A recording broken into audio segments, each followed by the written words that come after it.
Hello, welcome to the program.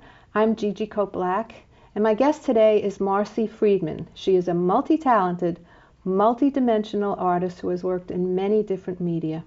She has a mantra on her studio door that says, tell me again, Marcy. To please the eye and tease the brain. Right.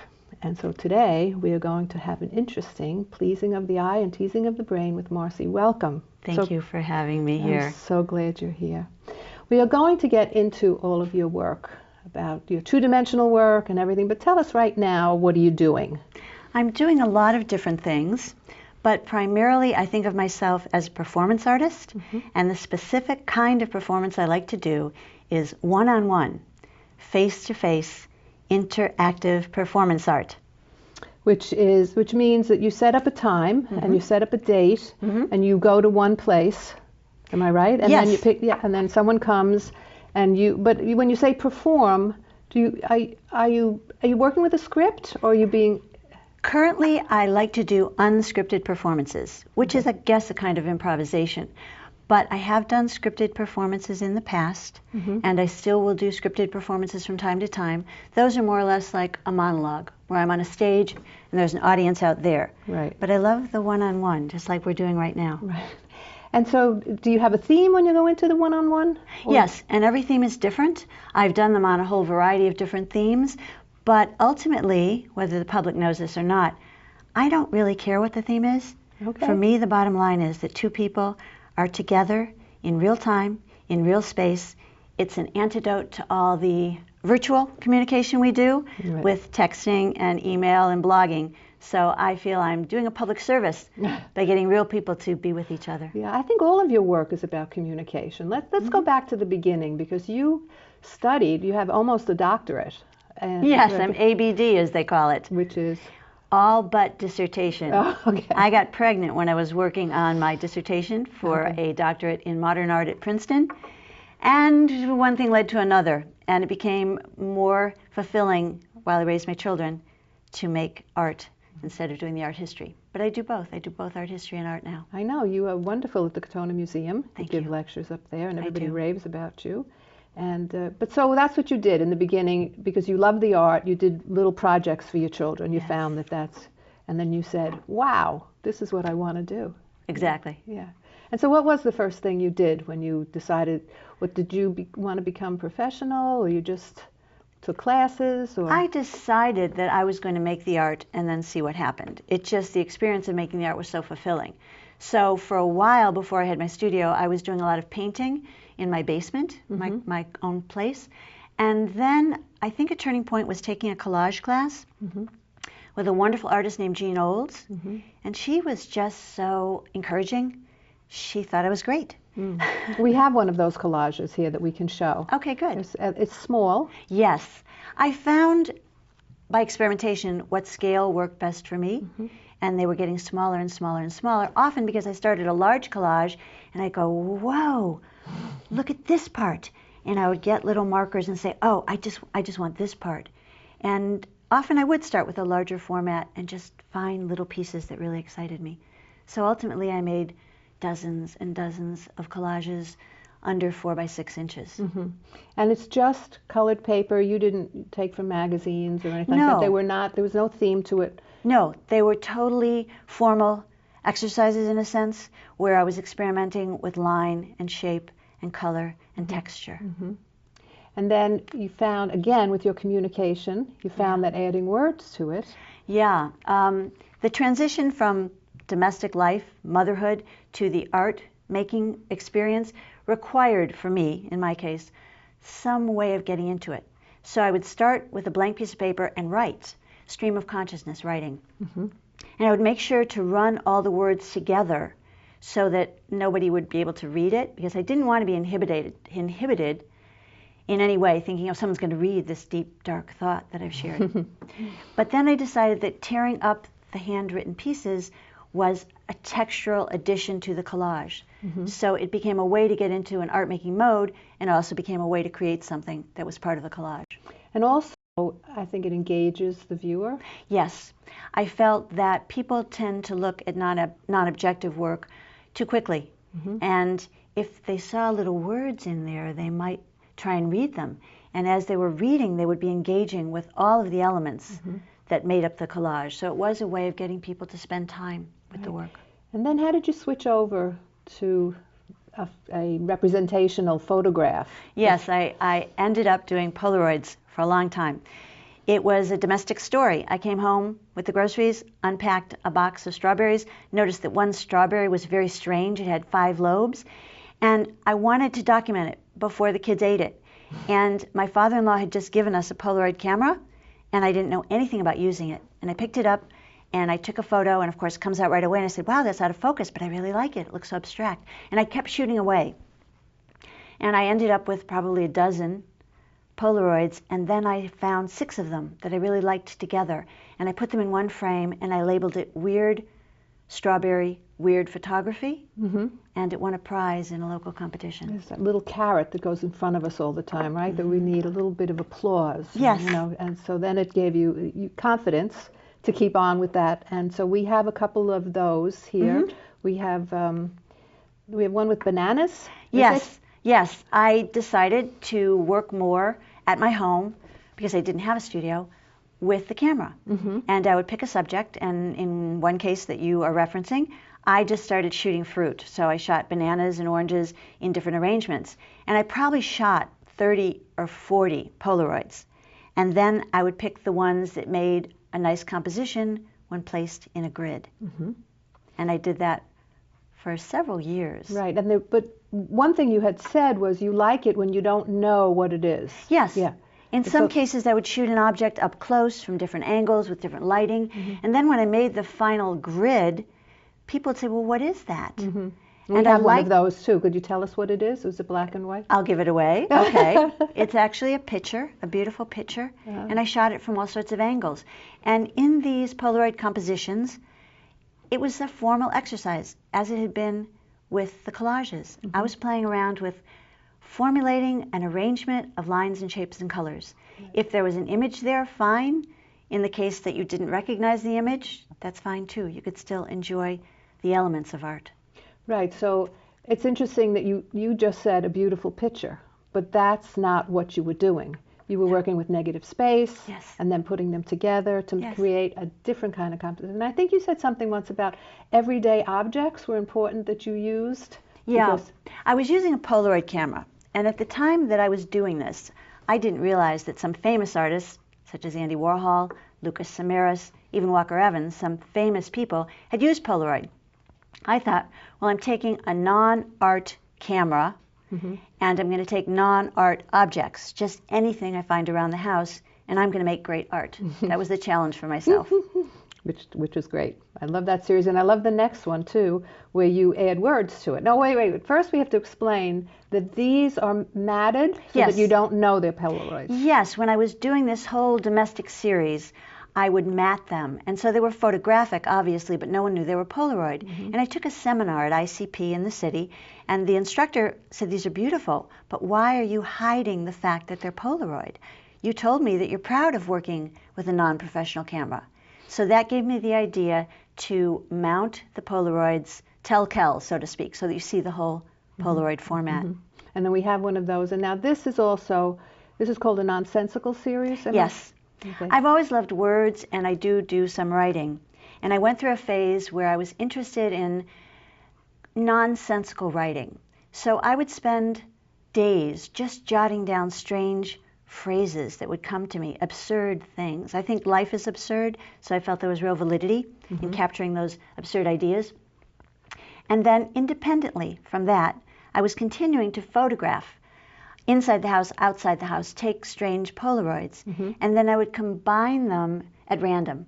I would make an arrangement of Polaroids and say, I need a phrase that can fill 4 spots in the composition. Okay, but first we have one that has it's 2 pictures, and then one in the middle. With words. With words, and do we know what the words say? Something about art is a good place to be if you're in the mood to break some rules. Which is, I think your writing is terrific. Thank you. Thank you. Yeah, it's true. We need and to break so I some would have the words available and images that I like and combine them. Right, but they didn't connect. There was Not nothing, necessarily. There was nothing about art being good or anything or breaking rules in the images, right? Not So necessarily. that's why you called it sometimes it did?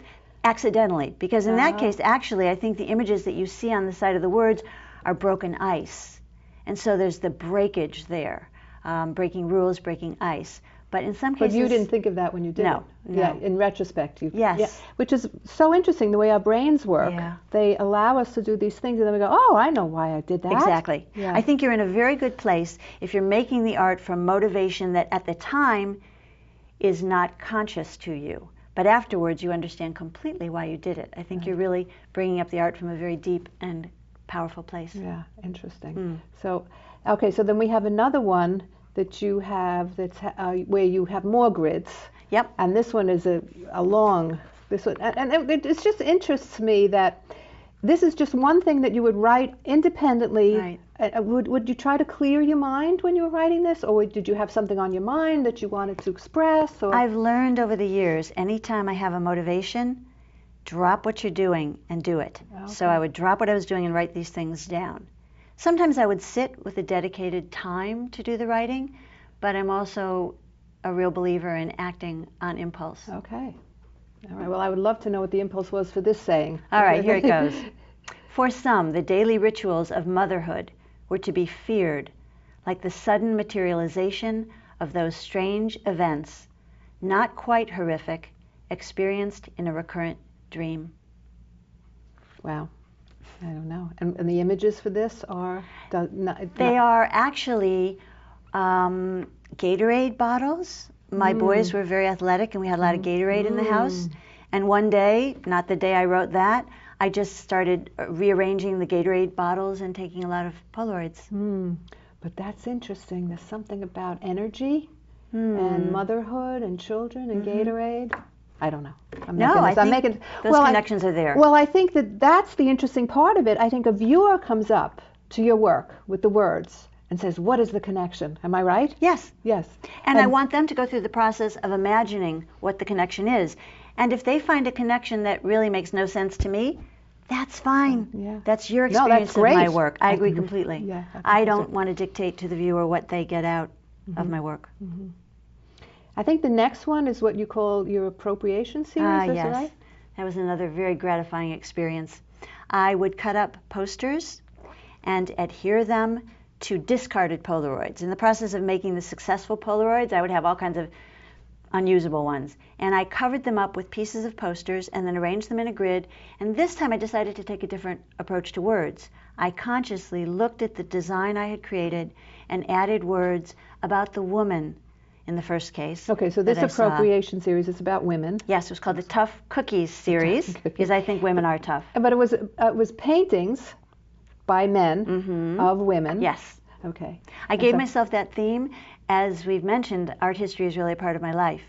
And I wanted to go back to art historical images of women by men. I wanted to extract art history and not worry if this was a woman from the Renaissance period or from the 19th century, and just look at her as a woman and decide, what's my evaluation of her? What do I think of that woman? What could I say about that woman? So this was a very conscious approach to make the words respond to the image. Which is really interesting because the first one we're going to look at is an Ang painting. Yes. Odalisque. And what I do when I see it is I say, what is he thinking about women? Right. Well, I looked at her. You looked at her, and which this is is what I said interesting. about her. I said, she always knew where she stood, even when lying down. Yeah, that's cool. I like that one. I like it too. I like all of the ones you have here. And then the next one is, I don't know whose painting this one is. It's actually a Botticelli. Okay. And the woman looked so beautiful, but so timid. So I wrote about her. She avoided close encounters of any kind, knowing that her beauty was only skin deep. So I felt like she was aware of her beauty, but she was intelligent enough to know that beauty is not enough. So. All right. Botticelli. Beautiful flesh tones. Yeah. That goes along with it, doesn't it? Of course. I like this series because we can appreciate the beauties, the achievements of the masterful men who made the images. But I wanted to free people up so that when they look at art, they don't have to think about the art historical side of it. They can just respond to another human being in a painting. Interesting. And then you decided, or someone asked you, I think, to do the male series? And Yes, I was asked by the National Association of Women Artists to be in a show of women doing works about men. So I switched, and I started to find images of men and to write comments about them. Which weren't as nice. My husband feels I was a little harder on the men. So who is this? Who is this? Dürer. Albrecht Dürer did a self-portrait. Okay. And so I wrote, the intensity and sharpness of his gaze increased whenever he found a mirror. Because I wanted to suggest that men can be vain as well as women. It's like that song, huh? That's right, you're vain. so vain. Yeah. Okay. Very interesting. I'm not sure what to think about that. Okay, so now, let's see. You're in this fabulous series, and you're going to give it up. Yeah, I have a habit of doing that. When something becomes in any way, shape, or form easy, rote, methodical, if I have a system for doing something, I feel it's time to stop. It's got to have a challenge for it to engage me. Okay. So when I develop an ease with a particular series, I want to let it go and try something else. Okay, and so what came next? Well, I think both video and performance came around the same time. And I've been doing that for a number of years now. Well, but first of all, tell me the story about you wanted to invite people up to see the two-dimensional work. Yes. Right. I think that's sort of where it all started, isn't it? It is, in a sense. I had done 1 or 2 performances before this piece, but this was a turning point. I decided that my studio is in Peekskill, but not enough people come up. So how could I lure people to my studio? I'll pay them. So I created a promotional campaign that said, get paid. This woman will pay you to see her art. And I distributed postcards and flyers, and I got some media coverage. And sure enough, on a Friday evening between 6 and 8, people showed up. And I greeted them on the street. That was the plan. And I had a box, and in the box were envelopes, and each envelope contained either a $1, $5, $10, or $20 bill. I decided ahead of time how much I was going to spend. And people were invited to go upstairs to my studio, where a friend of mine was guarding the space. And if they did, they would come downstairs with a little piece of paper that indicated they'd gone up, and I would let them pick money. And people loved it. But the most gratifying experience for me was, it turned out, not really that people went up and saw my art, but that I got to talk to people on the street. And this was the seed of what I call my face-to-face, one-on-one interactive performances, because I found it was very meaningful for me to talk to people, either before they went up or after they came down. And it was gratifying that some people said, I came for the money, but I loved seeing your art. That's great. But most importantly, in retrospect, was this idea that I wanted to work with people. Yeah, this communication, which goes all through your work. Yeah. But what I find really interesting about that is it's so many artists say, well, I don't care about selling or, about money or anything like that. So you did something so shocking. Yes, I gave away money. You gave away money, which was great. No, I've never been that concerned with selling the art, because there's a danger if you're trying to sell, then you have to find out, well, what does the market want? And I don't want that pressure. I want to keep open to what I want to do. But I do want people to try experiencing my art, even if it's out of their comfort zone. So I devised that system of paying people. Okay. And then you did something in the order of Marina Abramovich. I did. Yeah. Ahead of her. Ahead of her? My boys were so excited. I devised a project for the Museum of Art in Katona, the Katona Museum of Art, called Dare to Stare, where I just wanted to see if I could communicate with people just with eyes. So the museum gave me 2 hours, and a chair for me and a chair for a person, and the deal was we would stare at each other for 5 minutes. You gave them a time limit? Yes. Okay. I did. And then I found out 9 months later that Marina Abramovic, who calls herself the godmother of performance art, was doing something very similar, but on a much grander scale. She was in the atrium of the Museum of Modern Art. She allowed people to stay as long as they wanted.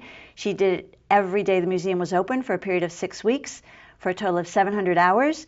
So she gets my kudos.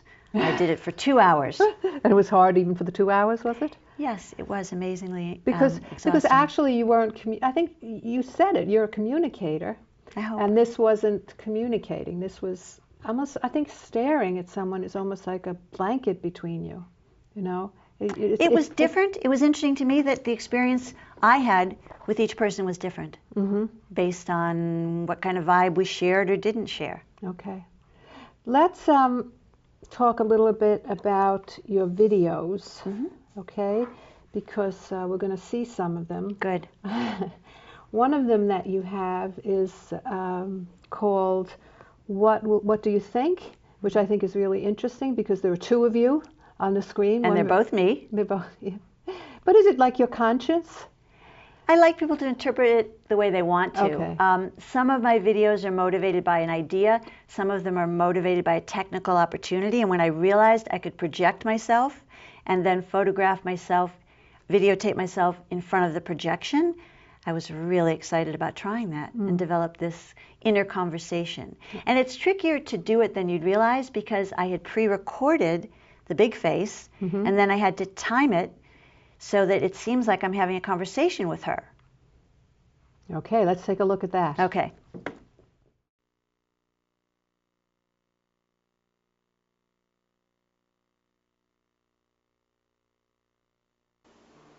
I think you're wrong about this.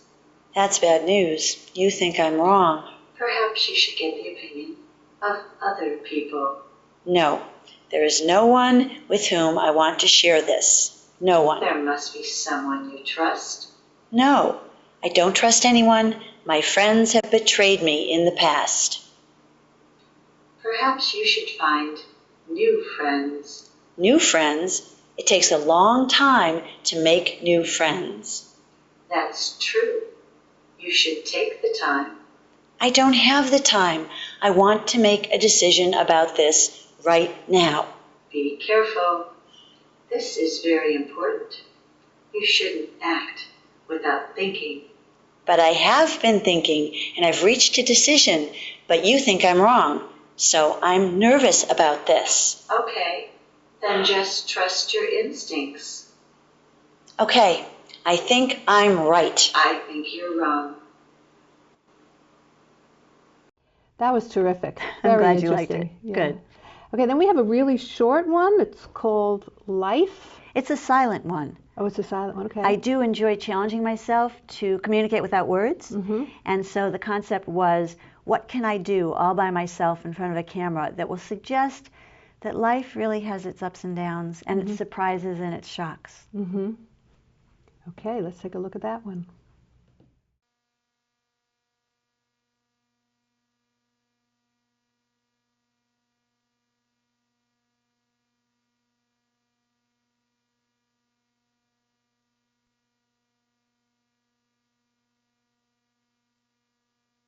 How hard was that to make those different faces? Well, I've tried over the years any video that I do by myself to do for at least 20 minutes. Okay. So that was a snippet of what I did. Right, I know. These are just little pieces. I'm Yeah. hoping people are going to call you and say, can I see the rest of that video? I'll make it happen for them. It's 20 minutes of me trying to determine what I can do next. Every time my hands cover up my face, I've got to quickly change to something else. Are you thinking, oh, I'm going to be sad this time or mad this time, or are you just letting it happen? I was thinking that I Yeah. needed to keep changing it up. Yeah, okay. And it was a challenging one. Yeah, 20 minutes. I don't know Yeah. that we have that many expressions. Do we? I tried. You try? Okay.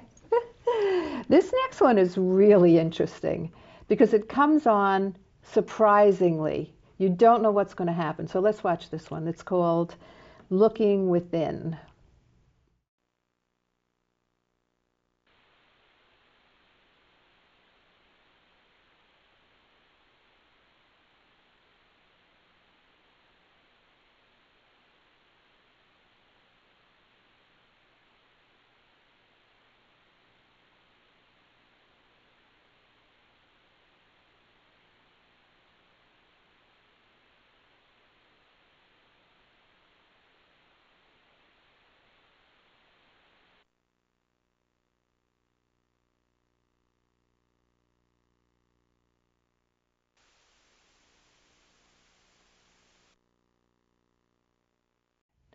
So that's a real surprise at the end, isn't it? Chris? I wasn't surprised because I knew exactly what I wanted to do.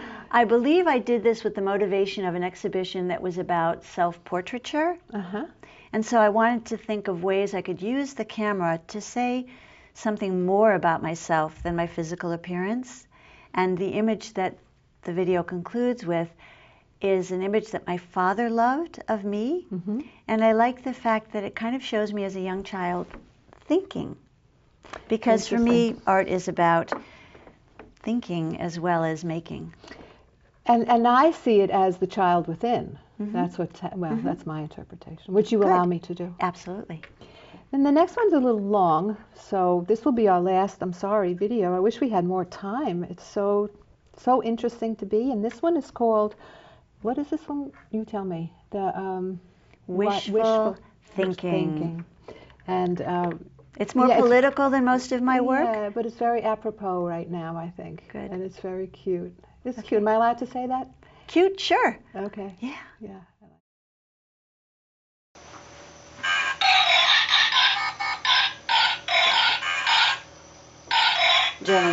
Gentlemen, please, we're going live in just a moment. Please, I really, just hold off for just one moment. Ladies and gentlemen, my name is Marcy Freedman. I'm here with breaking news. As you know, these two gentlemen are the leaders of nations who have leaders of great nations, great mighty nations, who have been in adversarial relationship for decades, for centuries. Gentlemen, please. I am here to report that these two gentlemen have agreed to participate in a monumental experiment. They will, yes, I'm going to talk about that. Yes, they have agreed in the interest of mutual benefit to their nations to submit to 1 week in confinement with each other. They will be given an apartment in an undisclosed, they will be given an apartment in an undisclosed neighborhood, and during a period of 1 week, they will be provided with food. It will be necessary for them to negotiate the preparation of the food, and they will be provided with other amenities, but, yes, I'm going to mention that, yes, but they will be completely isolated from the rest of the world. They will have no access to television, radio, or internet service. During this 1 week period, it is our hope that they will seek out solutions to the long-going disagreements between their nations. Please, yes, gentlemen, please join us 1 week from tonight when we report, when we report back about the progress made between these two brave men, extremely brave men, who have decided to work toward a peaceful resolution of the differences between their nations. Thank you very much. I look forward to seeing you next week. Thank you, gentlemen. Thank you. Yes, I understand. Yes. Thank you. Thank you very much. Ladies and gentlemen, welcome to the program. You remember that 1 week ago, these two great leaders agreed to submit to a challenging experiment. The idea was that spending a week together would allow them to resolve the difficulties that have separated their nations for decades. I would like to let them talk to you now about the results of this week together.